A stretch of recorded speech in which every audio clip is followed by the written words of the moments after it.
Bienvenido a un nuevo podcast de la República. Ayiyanchu, paisanos. Hola, compatriotas. Estrenamos este podcast de Perú Sorprendente con un tema con el que pienso contagiarles un poco el interés por el Perú. Es el tema de las epidemias. Hoy en día van a ver por todos los medios de comunicación el tema del coronavirus, pero en la historia del Perú el tema de las epidemias fue vital. Incluso muy pocos saben que se anticipó a la llegada de los primeros europeos y a la conquista del Tahuantinsuyo. Yo quisiera más o menos ubicarlos en el año 1992. Algunos de ustedes no habrán nacido en esa época, pero si hubieran nacido en ese año, hoy día, o para el año, mejor dicho, para el año 2032, cumplirían 40 años.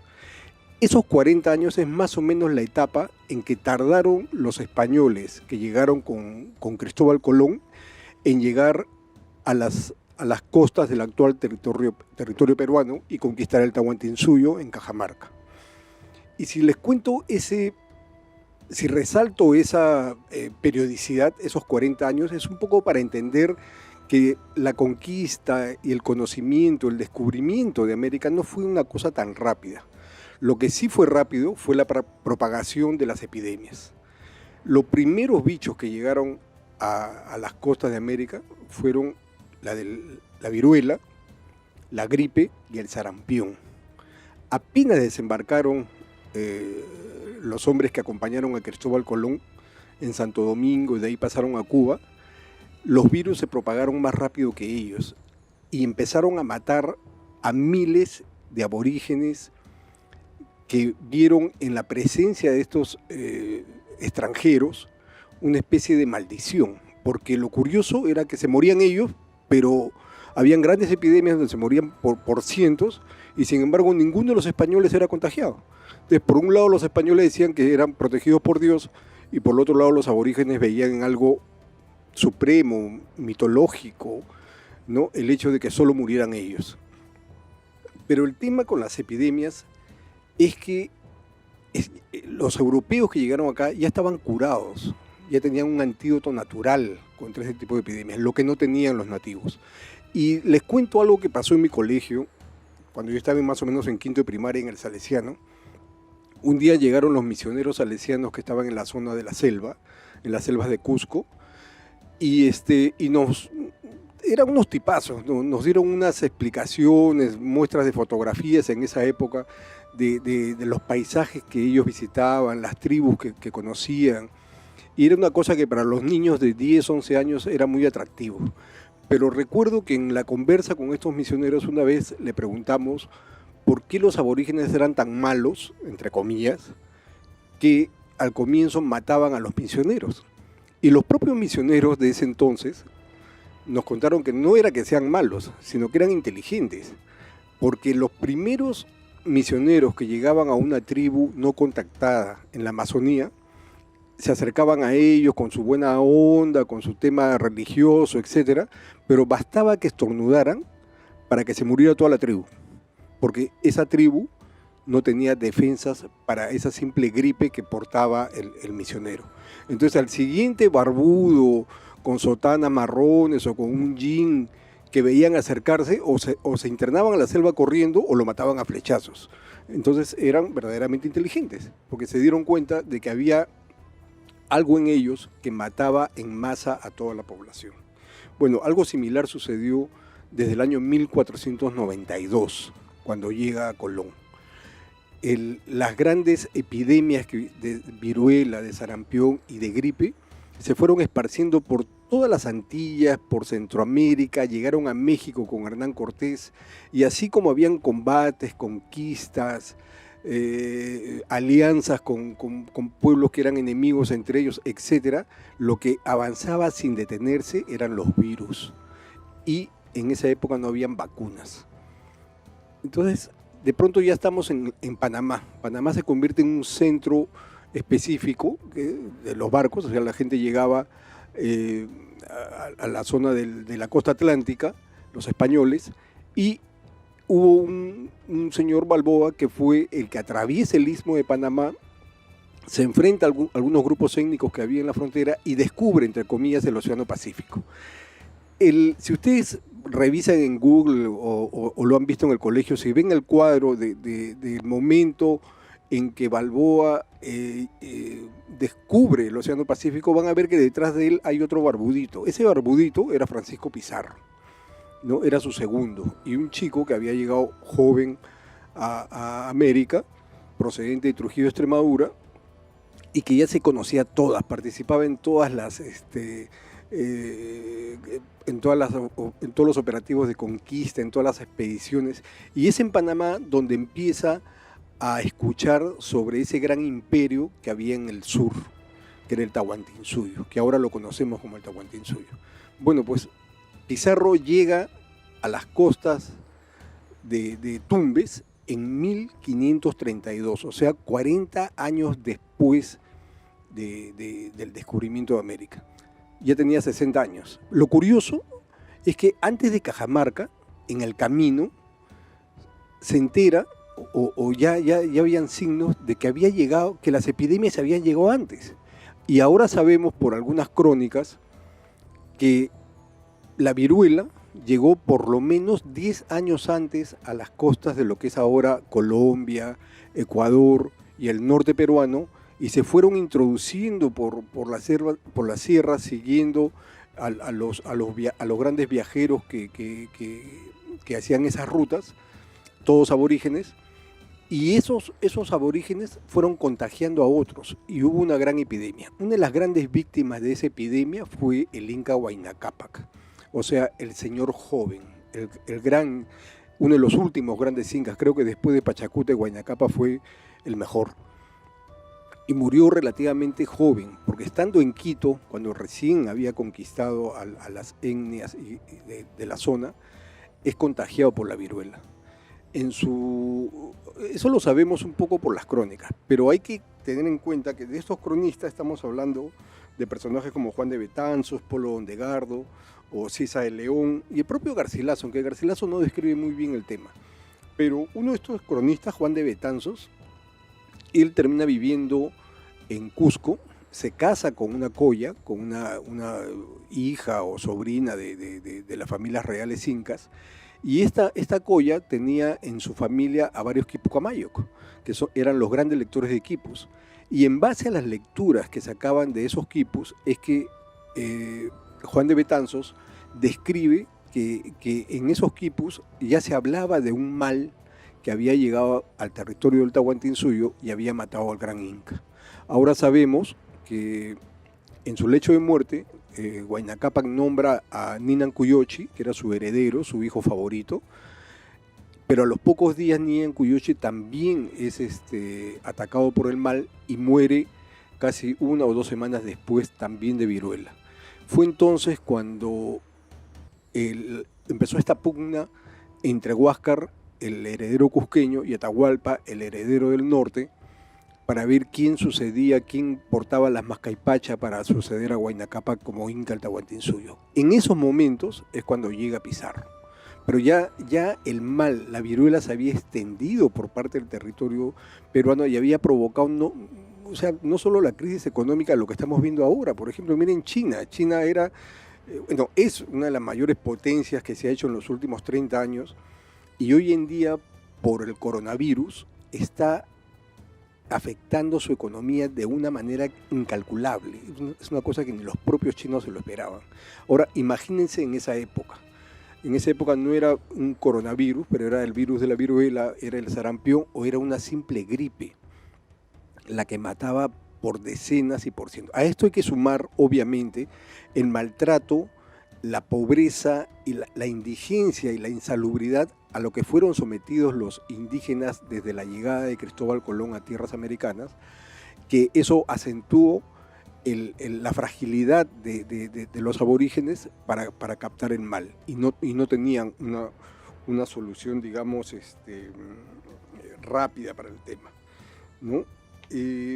Otro tema interesante con esto es cómo es que cómo es que la viruela pudo haber llegado antes a las costas de Perú, de Ecuador o de Colombia.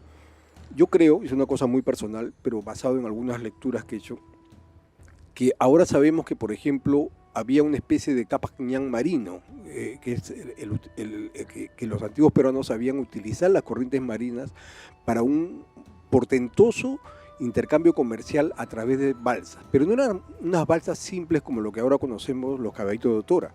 No, o sea, por ejemplo, los chinchanos fueron grandes navegantes, tenían unas balsas que usaban velamen, ¿no? Y se podían trasladar muchas millas mar adentro o siguiendo la corriente hasta la zona de Paita, y de ahí se adentraban y incluso podían contactar con culturas o pobladores del litoral de lo que es ahora Ecuador o Colombia, y pudieron haber llegado a Panamá. Quizás ellos fueron los primeros en contraer estas enfermedades, y de regreso a nuestras costas, 10 años antes que Pizarro se le ocurra viajar hacia el sur y llegar al Perú, quizás ellos trajeron estas enfermedades, sobre todo la viruela, que era la más, digamos, apocalíptica, ¿no? Porque a diferencia del sarampión y la gripe, que si bien el sarampión te produce algunos granitos en la piel, la viruela no, la viruela te deforma, ¿no? Te produce unos granos purulentos en todo el cuerpo que a la hora de cicatrizarte, si es que sobrevives, te dejaban marcada la cara, ¿no? Entonces era una especie de maldición divina lo que estaba sucediendo. Yo imagino que estos grandes navegantes que ya existían en esa época fueron los que trajeron este virus. Hay que recordar además que en uno de los primeros viajes que hizo Pizarro, casi cuando estaba frente a Colombia, todavía estaba lejos de las costas de Tumbes, se encuentra con una de estas balsas, con un gran velamen, y que llevaba varias llamas, llevaba un cargamento de alimentos, de oro, todo, y es ahí donde capturan o captan al famoso Felipillo, que fue uno de los jóvenes, que fue uno de los primeros grandes traductores para la campaña de conquista del Tahuantinsuyo, ¿no? Entonces eso demostraría que estos barcos quizás ya llegaban a las costas del actual Panamá, y fue entonces cuando contrajeron el virus y lo fueron a traer. Pero lo importante es el horror que produce una viruela. Digamos, es un horror que sobrevive, porque hoy en día, si ustedes ven este pánico mediático que ha surgido con el coronavirus, ahora imagínense pues con una enfermedad como la viruela, que te convertía en una especie de monstruo, y tenías una muerte con una agonía muy dolorosa, y que sobrevivió hasta el año 1980, o sea, ahorita, ¿no? Entonces, recién fue erradicado del planeta en 1980. Y esto a mí me concierne un poco, porque me hace recordar lo que pasó con mi madre. Mi madre vivía en Lima, mi abuelo era militar, lo mandan destacado al cuartel de Arequipa, se va con toda la familia, que eran mi abuela y sus 7 hijos, y se van allá, y al mes o 2 meses de estar viviendo en Arequipa empezó una epidemia de viruela, y mi madre fue la única que contrajo el mal.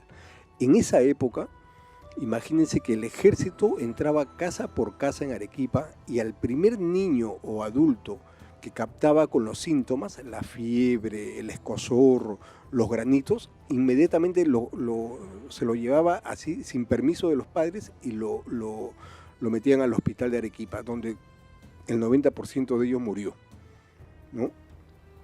Entonces es algo que me concierne, porque además mi madre me contó lo terrible que fue la viruela, los médicos que ella vio morir, y que ella sobrevivió gracias al apoyo de mi abuela, y uno de los factores interesantes, a la higiene, ¿no? Que era fundamental, que fue siempre un descuido muy humano, digamos, que no solamente fue acá. Pero así, bueno, así como con los españoles llega la viruela, el sarampión y la gripe, así también con ellos llegan las primeras vacunas. Y estamos hablando cuando todavía existía el Virreinato del Perú. O sea, Pizarro llega en 1532, años después se consolida el Virreinato de Nueva Castilla, o sea, lo que es el Virreinato del Perú, y 300 años después, en 1803, pocos años antes de la independencia, cuando todo el Perú estaba un poco movido por las rebeliones indígenas, en fin, la de Tupac Amaru había pasado 20 años antes, había un problema de una gran mortandad entre la población aborigen. Esto obviamente preocupó a la corona española y fue el rey Carlos IV quien envía la primera expedición médica en la historia de la humanidad. Una expedición además sui generis, ¿no? Fue toda una odisea científica que llega liderada por dos médicos. Uno era Francisco Javier Balmis y el otro su alumno, que era José Balzani. Lo curioso es que las vacunas no llegaban como ahora con tu jeringa, tu botellita, no. Las vacunas llegaban en el cuerpo de personas, sobre todo de niños. Y es en La Coruña, en un sitio de huérfanos en La Coruña, donde captan a 22 niños, les inoculan el virus de la viruela y cuando empiezan a brotar las primeras pústulas, los primeros granos, los suben al barco y se los traen a América. Los cuidaron en todo el viaje, llegan de frente, desembarcaron en las costas del actual país de Venezuela. Balmis, que era el doctor Balmis, que era el director de esta expedición, él se dirigió hacia el norte para vacunar, hacia México, o sea, Panamá, lo que es ahora Guatemala, Honduras, Costa Rica, Nicaragua, en fin, hasta México. Y a Balzani le tocó el sur. Pero ahora imagínense lo que era eso. O sea, Balzani era un joven de 22 años, o sea, una edad en la que actualmente, si me está escuchando algún estudiante de medicina, todavía está lejos de conseguir el título. Este chico ya había conseguido el título en España, y claro, los estudios eran más cortos, pero tenía solo 22 años y de pronto le dicen, ¿sabes qué? Vas a tener que vacunar a toda la población aborigen desde Venezuela hasta Argentina, ¿no?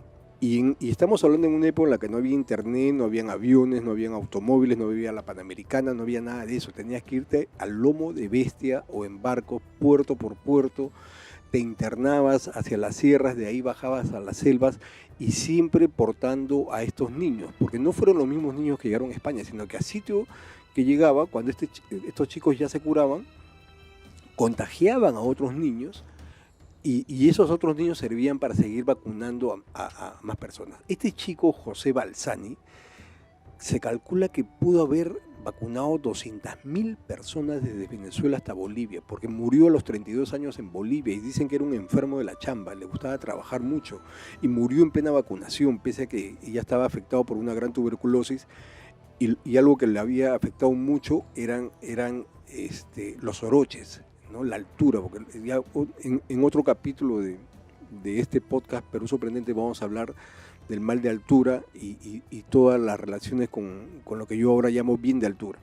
En fin, pero si les interesa la historia de esta odisea que vivieron estos dos médicos en América, hay una novela de Javier Moro que se llama Flor de Piel, que cuenta muchos detalles. Pero en resumen, lo que hizo Balzani mientras iba bajando, o sea, fue bien recibido en todos sitios, porque era pues, o sea, el saber de que ya existía una vacuna para curar la viruela, el tipo fue bien recibido en todos lados, menos en dos sitios, ¿no? Cuando entra al actual territorio peruano, vino procedente de Loja, donde trajo varios niños que ya habían sido inoculados con el mal, y empezó a vacunar. En Piura fue muy bien recibido, en Lambayeque no, porque en Lambayeque aparece un obispo, un cura, que hizo una campaña antivacunas. Así como actualmente hay algunos idiotas que son antivacunas, así también en esa época, yo creo que en esa época era más comprensible porque había menos información, pero hoy en día ser un antivacunas ya es un poco too much, ¿no? Pero en fin, la cosa es que en Lambayeque tuvo esos problemas, pero otro problema que tuvo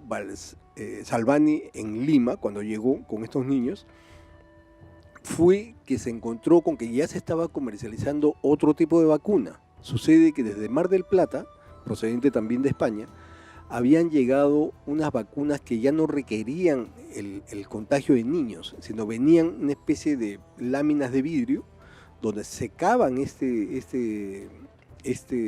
vacuna y la trasladaban, y era de un traslado mucho más fácil que estar cargando niños, obviamente.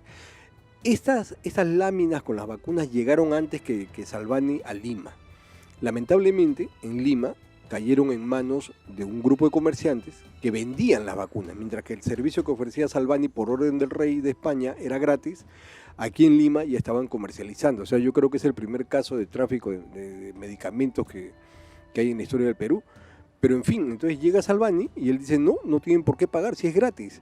y los comerciantes hicieron su lobby con el virrey, lo convencieron, le hicieron la vida imposible al pobre Salvani, y hasta que por suerte desde España llega la orden de cambiar a ese virrey, ponen a otro, y el nuevo virrey le dio todo el apoyo. Entonces pudo vacunar en Lima, continuó hacia Ica, siguió por Arequipa, desde Arequipa se internó hacia Puno, llegó en Bolivia, y fue en Bolivia donde muere este joven que tenía apenas 32 años y había vacunado miles de aborígenes peruanos, de indígenas sobre todo, que eran los más proclives a caer enfermos, y murió en el año 1810, o sea, apenas 20 años antes de la independencia. Bueno, y si les cuento todo esto para que vean que ahorita hemos estado hablando del pasado, pero ahorita nomás en el año 92, justo hablábamos del año 92, es cuando el cólera llegó a Lima. Y el cólera era una enfermedad que nunca había llegado a Lima. Y me tocó, como periodista, cubrir lo sucedido en esa época. La verdad que fue horroroso, coincidió con un fenómeno del Niño, recuerdo. Y eso me hizo recordar que muchas de las epidemias que hubo en el Perú, o en los territorios del Virreinato del Perú, coincidían con cataclismos, ya sean fenómenos del Niño o terremotos, ¿no? La gran mortandad, la falta de salubridad, el hecho de que no habían manos para enterrar a los muertos, en fin, eso provocaba que los males se difundan y aparecieran nuevas enfermedades como la disentería, por ejemplo, que también mató a miles de personas. Pero el cólera en el Perú nos demostró, fue una especie de como el fin de esa maldición que nos tocó vivir en los años 80, ¿no? Donde muchos de ustedes quizás no habían nacido, pero en los años 80 tuvimos que sobrevivir al senderismo, tuvimos que sobrevivir al primer gobierno de Alan García, el caos económico, la escasez, la falta de servicios, porque si ahora nos quejamos de los hospitales y el servicio, en esa época sencillamente eran 1000 veces peor. Y sin embargo logramos sobrevivir, y justo terminado el gobierno de Alan García y asume Fujimori, y ¡pum!, cae el cólera, cuando los servicios médicos eran un asco. Lo bueno, porque si algo tiene de bueno estas cosas, es que esto ha servido, como es tan reciente, fue el año 92, 91, 92, eso ha servido para que los protocolos de salubridad en el servicio público hayan mejorado. Bueno, espero que les haya interesado este podcast. Es el estreno de esta nueva sección que se llama Perú Sorprendente, con la que, insisto, espero contagiarles el gusto por la historia del Perú, por nuestros paisajes, nuestra geografía, nuestro turismo y otras maravillas que nos ha tocado, que nos ha bendecido a todos aquellos que nacimos en este territorio. Muchas gracias. Hasta luego. No olvides suscribirte para que sigas escuchando más episodios de este podcast.